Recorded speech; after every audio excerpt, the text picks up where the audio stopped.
Bonjour à tous, bonjour à toutes, me revoici pour une nouvelle vidéo. Aujourd'hui la vidéo c'est le pervers narcissique et la famille. Alors voilà, le pervers narcissique et sa famille.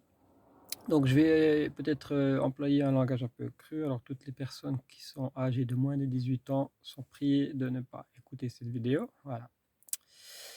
Alors le pervers narcissique et la famille.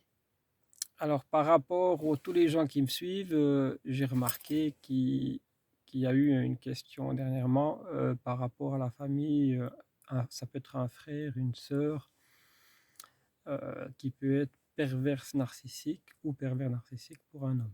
Donc à but pratique, moi je vais utiliser le masculin pour parler de ça. Alors effectivement, est-ce que dans la famille vous pouvez avoir un frère ou une sœur pervers narcissique? Oui. Qu'est-ce qu'on peut faire par rapport à ça? Bah, c'est un peu compliqué parce que c'est dans la famille. Si vraiment les choses vont trop loin, beaucoup trop loin, c'est-à-dire beaucoup de dénigrement, beaucoup d'interdictions, eh bien, il faut couper les ponts avec ces personnes-là. Il ne faut pas oublier que le pervers narcissique, ça peut être dans le cercle familial, ça peut être dans le cercle privé, c'est beaucoup dans le privé et c'est aussi beaucoup dans le travail.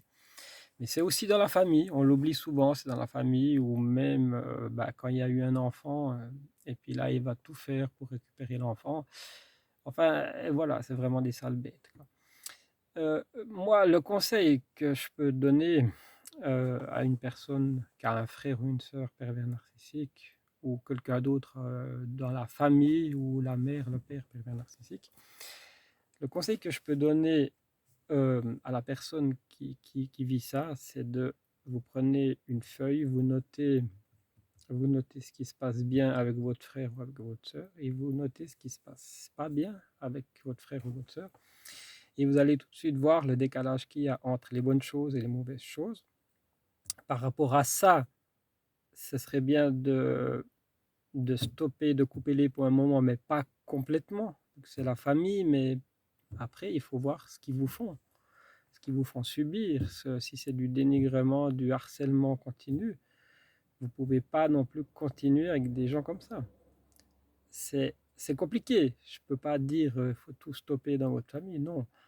Mais c'est compliqué. Mais si les choses vont beaucoup trop loin, il vous faut consulter un spécialiste, un psychologue, un psychiatre ou votre médecin traitant qui peut aussi vous donner des conseils par rapport à ça. Mais moi, je trouve que le mieux, c'est de couper les ponts pendant un moment, puis peut-être après, ça peut se tasser ou pas. Et si ça ne se tasse pas, puis que ça continue et que ça continue en pire, voire des menaces ou du harcèlement, bah là, vous n'avez pas trop le choix, quoi. Il faut vraiment fuir si vous habitez ensemble ou alors ignorer le plus possible ces personnes-là. Voilà ce que je voulais dire.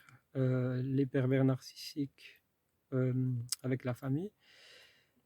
Tout se passe bien, la chaîne fonctionne très bien, on est bientôt à 200 abonnés. Et c'est vraiment super génial, en plus il fait beau aujourd'hui, c'est topissime, voilà. Je vous souhaite à tous une excellente journée, à tous et toutes. Toujours la même chose, ceux qui veulent s'abonner peuvent s'abonner, ceux qui veulent se désabonner peuvent se désabonner. Vous pouvez activer la cloche de notification, c'est toujours le même principe. Et merci énormément à tous et tous. Ça me fait chaud au cœur. Et je suis super content que vous me suivez. Et ça va continuer. Voilà. Demain, il y a encore une vidéo demain et peut-être encore une jeudi. Voilà. Merci beaucoup à tous. Bye bye. Merci.